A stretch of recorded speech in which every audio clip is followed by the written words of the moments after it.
Haji Mustafa flew out of Australia to return to Britain this evening. He advocates the establishment of a caliphate, a single global government for all Muslims under Sharia law. His anti-Western views explain what motivates some of the protests currently flaring up around the world. Mr Mustafa joined me in the studio a short time ago. Mr Mustafa, as you know, the Australian opposition leader Tony Abbott has called for your visa to be revoked, calling you a preacher of hate. Are you? As a slur on my personality, do I look like one? I'm a very public personality. It seems as if in the UK we have politicians who are very opportunistic, and it seems they've got colleagues here in Australia. I'm public, my lectures on the web, and he confessed that he hasn't seen any of my material. So, you know, if they want to revoke my visa on the basis of my character, as they said in Parliament, they should come and have a cup of coffee or maybe a barbie with me. On a serious note, it's these kind of irresponsible statements that actually stoke up mistrust between communities. So, you know, I think opportunistic politicians. You represent a group that has a press release on its website titled, "O Muslim armies, teach the Jews a lesson after which they will need no further lessons." It goes on to talk about eradicating Israel and purifying the earth of Jewish filth. That is certainly hateful, isn't it? Well, I question whether that was on our website. Here it is. Our position is absolutely clear. Well, this does not look like our website. Look at the address. Our position is absolutely clear. Our position on the state of Palestine, the state of Israel, is a clear one. Occupation should be reversed. Come on, Britain went all the way to the Falklands to kick out the Argentines. The Muslim world will come together, will have a caliphate, there will be a state, which will reverse, which will go into Israel, and there are people who've lived there for centuries, Jews, Muslim, Christians, will be able to live there. But there is a state today which oppresses, kills Palestinians, which has invaded Lebanon. You know, the litany goes on and on and on. And I think the substantive issues are what we call for will bring stability to the Muslim world, will actually bring stability for all the people of different faiths there, but will remove occupation. We make no apologies about that. Would that be violent, that process? A state, Australia is in Afghanistan right now. Mr Gillard has sent troops there. They're not giving out candy to the Afghans.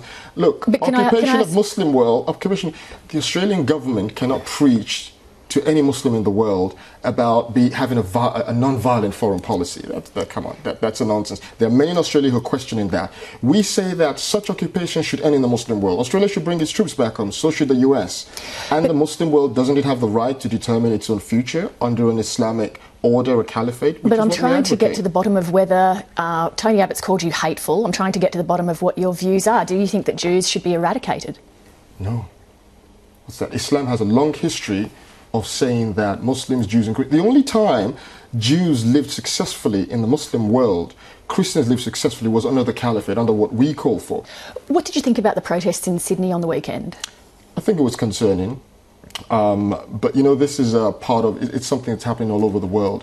And I think what's actually good and important for a wider audience watching this or anything else to appreciate is why so much anger, why directed at the US Embassy. And the reason, so it's not just about the film, you're saying then? It's not just about the film. The film really is a trigger for many deep-seated feelings about the actions of Western governments in the Muslim world. Many Muslims feel under attack, not physically on the streets of Melbourne or Canberra, but when they look to their brothers and sisters in Iraq, they see physical occupation, and 8 women were killed by NATO troops in the last few days. Who spoke up for them? Then they see a film like this come out insulting somebody very dear to them, the Prophet Muhammad, peace be upon him. And, you know, that's a red line. It's for us, it's worse than insulting your mother. Of course, it's insulting and offensive because it justifies violence. Hear me out. If we understand that there's a context, that there is anger, that people feel under attack, why is it allowed to insult and vilify a prophet dear to, seen in a fantastically positive light by over 1 billion people? Hence, people see it as the latest in a series of attacks. So, therefore, they feel upset, and we believe people should protest peacefully, politically, should be a voice, should make it clear what they're upset with, and really should stand up for that. You said something concerned you about the protests. What was it then that concerned you about them? Well, we would like to promote peaceful political protest. So I think the original intention is not for any of these protests anywhere in the world to turn violent. I understand the feelings that people have. I understand the anger that exists. And what we try to do, we've organized protests ourselves. We had one in London yesterday and in other parts of the world. And is to channel that for people to vent what they want to say, that the occupation of Muslim lands, the interference, the colonial interference of the US government, the UK government, the war on terror, Guantanamo, this should end. And Muslims should determine their own future under an Islamic order, the Caliphate. I watched your speech on Friday on YouTube. That's been posted up there. The one in Bankstown. Okay. In it, you said that American ambassadors should not be in Muslim countries. They should leave and go home. Absolutely. Are you saying, therefore, that the US ambassador who was killed in Libya was asking for it because he was there? No. Our position, an Islamic position, is that diplomats have immunity. Yeah, this is very clear throughout Islamic history from the Prophet's time. My point about the US Embassy is that the US Embassy in many Muslim countries is seen as a base for implementing US policies. So which country would want to take as friends a foreign government which is occupying part of its land, which is attacking its belief, its values, locking up its citizens, vilifying Islam? The US is seen as being at war, the US government, not the people, government is seen to be at war with Muslims.